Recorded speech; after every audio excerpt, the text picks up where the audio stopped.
dinukum waliyadin. Orang sini sudah rukun antar agama karena perang agama terbesar terjadi tahun 800 di sini antara Wangsa Shailendra sama Wangsa Sanjaya. Wangsa Sanjaya beragama Hindu, Wangsa Shailendra beragama Buddha. Sampai Raja Hindu takut menjadi raja. Panukuh pergi ke India. Di India belajar ilmu arsitektur, pulang dikenal dengan nama Resi Gunadharma. Yang Raja Shailendra bernama Garung, bergelar Smaratungga, anti Hindu. Tapi begitu menang perang, dia putus asa karena mau bikin candi nggak punya arsitek. Maka arsitek yang disuruh bangun adalah orang Hindu yang bernama Panukuh. Lahirlah candi Hindu, candi Buddha, nuansanya Hindu yang dikenal dengan Sambara Budura, Borobudur. Makanya kalau ada yang mengatakan Borobudur tinggalan Nabi Sulaiman, tertolak dengan teori itu. Kenapa? Karena Nabi Sulaiman berada di tempat yang namanya Ardul Muqaddasah, dan Ardul Muqaddasah bukan Sleman. Maka tidak usah sok Nabi Sulaiman dari Sleman. Iya, saya nanya jin yang paling tua bukan katanya. Itu akhirnya ada nuansa Buddha, ada nuansa dalam candi Buddha. Tiba-tiba anak Raja Buddha ini, si Smaratungga punya anak namanya Pramodawardhani Sematawayang, jatuh cinta sama si Panukuh yang orang Hindu. Mau nggak mau dikawinkanlah antara anak Raja Buddha dengan orang Hindu yang anti Buddha, tiba-tiba yang anti Hindu, tiba-tiba anaknya jatuh cinta. Makanya yang kemarin 0102 jangan terlalu serius, jangan-jangan anakmu saling jatuh cinta. Apalagi sekarang Pak Jokowi sama Pak Prabowo jadi satu. Ini hanya terjadi di Indonesia. Nggak usah malu, nggak usah malu, nggak usah malu. Yang kemarin mau jihad, mau apa, nggak usah malu. Kalau engkau tidak menangkan kami, aku takut tidak lagi yang menyembahmu. Udah nggak usah, nggak usah. Nggak usah, nggak usah, udah. Ini Pak Jokowi, ini Pak Prabowo, orang-orang hebat di Indonesia. Akhirnya 5 tahun ke depan orang juga takut kalau berseberangan terlalu serius. Jangan-jangan kayak kemarin. Ini selesailah para supporter ini. Ampun sudah sekarang ini. Ketemu strategi berangkulan antara orang Jawa, ya orang Jawa Solo dan orang apa Pak Prabowo itu turunan mana itu Jawa sama Manado. Rukun, gitu. Yang lain supporternya, hah? Aku udah terlanjur cerai, gimana? Aku udah terlanjur mengatakan haram. Aku udah terlanjur bersumpah akan potong kemaluan. Ini gimana? Terus gue mesti bilang wow gitu? Enggak juga. Makanya biasa aja. Lu akhirnya selesailah problem Hindu Buddha. Akhirnya ketika Merapi meletus pecah dua, Smaratungga punya keturunan namanya Balaputra Dewa dari Wangsa Shailendra pindah Palembang, nggak ribut agama. Karena makanya Sriwijaya jadi besar. Sindok pindah ke timur bangun Wangsa Isyana, menjadikan diri sama Doho, lahirlah Singosari, nggak ribut agama. Pada zaman Majapahit, di zaman era Brawijaya, bangsa ini dirukunkan dalam satu kerukunan besar namanya Bhinneka Tunggal Ika. Setelah itu saling jaga, Hindu jaga Buddha, Buddha jaga Hindu. Maka kemudian kalau ada Banser, ada Ansor kok jaga gereja, nggak usah ribut. Itulah warisan asli bangsa Indonesia. Di Bali yang jaga masjid pecalang, di New Zealand yang jaga masjid orang Nasrani. Nggak usah ribut. Tumpeng masuk gereja, nggak usah marah, nggak usah emosi, nggak usah. Hanya karena kebiasaan, nggak usah. Udah biasa aja ini Indonesia. Nonton film Korea biasa aja, nggak usah kafir. Masa gara-gara kalah ganteng sama aktornya terus bilang kafir? Jangan gitulah. Kita biasa, jadi kita ini punya bangsa. Jadi kita rukun, makanya kiai rukun karena bineka. Para tilmidun muridun rukun dalam bahasa santri, dan sampai hari ini kerukunan itu terjaga. Hanya di Indonesia Yamaha rukun sama Honda, hanya di sini. Hondamu apa? Mio, itu hanya di sini. Hanya di sini minuman botol rukun dalam nama Aqua. Hanya di sini mie instan rukun dalam nama Sarimi. Hanya di sini seluruh pompa air rukun dalam nama Sanyo. Hanya di sini seluruh pembalot rukun dalam nama Softtek. Itu di sini. Udah biasa. Hanya di sini. Itu. Ini di Indonesia rukun. Makanya kemudian para ulama punya konsep merukunkan ini tanpa membentur. Akhirnya kemudian kehilangan tanah air ini, Islam harus punya bangunan baru. Maka lahirlah sebuah bangunan baru di mana raja dan hamba sebagai struktur yang disepakati di Nusantara, mulai dibikin struktur kecil di tengah antara raja dan hamba. Struktur itu dikenal dengan nama musyarakah yang akhirnya menghasilkan bahasa masyarakat.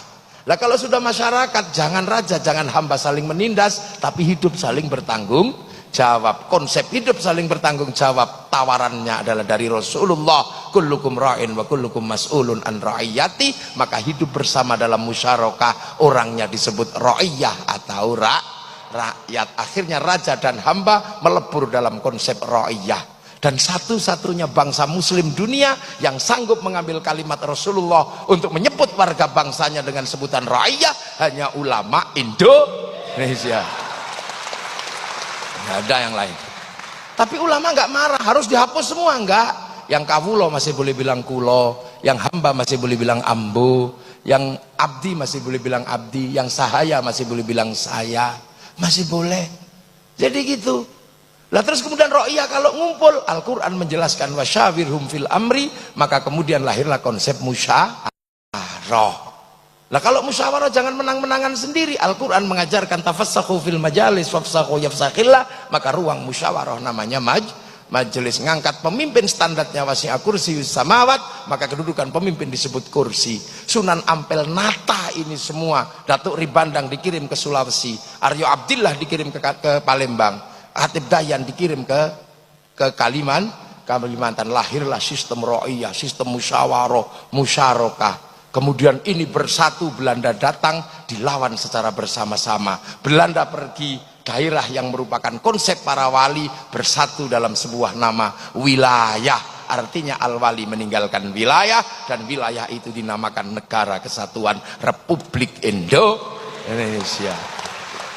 Makanya kalau ada pertanyaan kenapa Arab satu bangsa bisa pecah menjadi puluhan negara, kenapa Eropa satu bangsa bisa pecah menjadi puluhan negara, tapi kenapa Nusantara yang puluhan bangsa mampu bersatu dalam satu negara? Karena ada santri, ada kiai.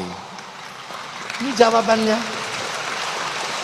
Dan kalian menikmati itu hari ini, siapapun apapun aliranmu, menikmati itu. Yang Nasrani, yang Hindu, yang Buddha, yang Islam menikmati itu semua pada konsep besar Bhinneka Tunggal Ika. Makanya kita pakai merah putih. Penyelesaian kita antar bangsa pakai Pancasila. Makanya jangan kau bawa sistem penyelesaian bangsa lain dibawa ke sini. Perdebatan penyelesaian bangsa setelah Bung Karno, zaman Balai Pustaka, apakah akan diselesaikan dengan cara Eropa? Tidak bisa. Lahirlah sebuah novel yang kemudian dikasih judul Salah Asuhan. Apakah akan diselesaikan dengan cara Arab? Tidak bisa. Lahirlah novel di bawah lindungan Ka'bah. Apakah akan diselesaikan dengan cara Indonesia full? Tidak bisa. Kenapa? Lahirlah novel namanya Siti Nurbaya. Apakah akan diselesaikan dengan cara Belanda? Lahir tenggelamnya kapal Van der Wijk. Apakah mau diselesaikan dengan itu? Nah sekarang banyak yang menganggap bangsa ini sakit. Tiba-tiba membawa penyelesaian dengan cara dari luar. Makanya aneh. Membawa Hizbut Tahrir ke Indonesia, itu aneh. Hizbut Tahrir didirikan oleh Taqiyuddin An-Nabhani untuk menjadi problem solvingnya bangsa Filistin, dan itu gagal di Filistin. Maka kenapa kau bawa produk gagal masuk ke Indonesia? Jangan. Ikhwanul Muslimin kemudian mau dipakai menyelesaikan problem Indonesia, nggak bisa. Ikhwanul Muslimin didirikan oleh Hasan al-Banna sebagai problem solvingnya orang Mesir, dibawa ke Indonesia, di sana gagal, Mursi digantung. Akan kau selesaikan untuk Indonesia? Nggak mungkin. Kita bukan tipologi sana, kita puluhan bangsa bersatu dalam satu negara kesatuan Republik Indonesia. Maka kita pakailah problem solving Nusantara, cara-cara Indonesia. Kemudian Hizbut Tahrir yang merupakan khilafah tahririyah, ya akhirnya nggak laku. Biar laku dihubungkan dengan khilafah ala minhajin nubuwah. Khilafah minhajin nubuwah itu adalah alamatus sa'ah. Dia datang bersama hari kiamat. Kalau khilafah tahririyah itu bikinan Taqiyuddin An-Nabhani. Maka biar seolah-olah Taqiyuddin An-Nabhani dengan khilafah tahririyah nyambung dengan khilafatun nubuwah yang bagian dari tanda kiamat, maka ada yang selalu mengatakan kiamat sudah dekat. Masih jauh, masih ada santri. Lu santri kalau zikir bunyi, maka yang tidak ngerti bisa dengar menirukan. Pakai speaker yang jauh bisa dengar menirukan. Nah, yang lain cuma diam gitu. Nah, yang nggak bisa zikir sampai mati juga nggak bisa zikir, nggak dengar apa-apa. Strategi luar biasa. Makanya jangan kau sebut negeri ini tauhid. Itu loh. Maka karena konsep besar adalah wilayah, maka santri yang merupakan tinggalan para wali, begitu bangsa ini harus memilih sikap. Apakah sikap memilih dasar Islam ataukah sikap memilih dasar bangsa dan negara? Kiai Hasyim Asy'ari memilih sikap bagaimana membangun bangsa dalam ketuhanan yang Maha Esa, meninggalkan yang namanya dan kewajiban syariat Islam bagi pemeluknya. Dan ketika bangsa ini diganggu, kenapa? Karena apa? Karena kedatangan bangsa yang akan mengganggu bangsa. Kesadaran wilayah, kesadaran musyarakah, kesadaran bahwa ini adalah tinggalannya para wali harus dipertahankan. Maka ketika Belanda datang, kaum muslimin melakukan perlawanan, dan perlawanan itu diambil alih oleh santri dengan bikin keputusan yang sangat syar'i, namanya resolusi jihad tanggal 22 Oktober tahun 45. Meledaklah 22 Oktober perlawanan santri, dan dari 22 Oktober lahir 10 November. Tanpa 22 Oktober, tanpa resolusi jihad, tidak ada yang namanya 10 November. Maka 10 November hari pahlawan, 22 Oktober hari santri Indonesia.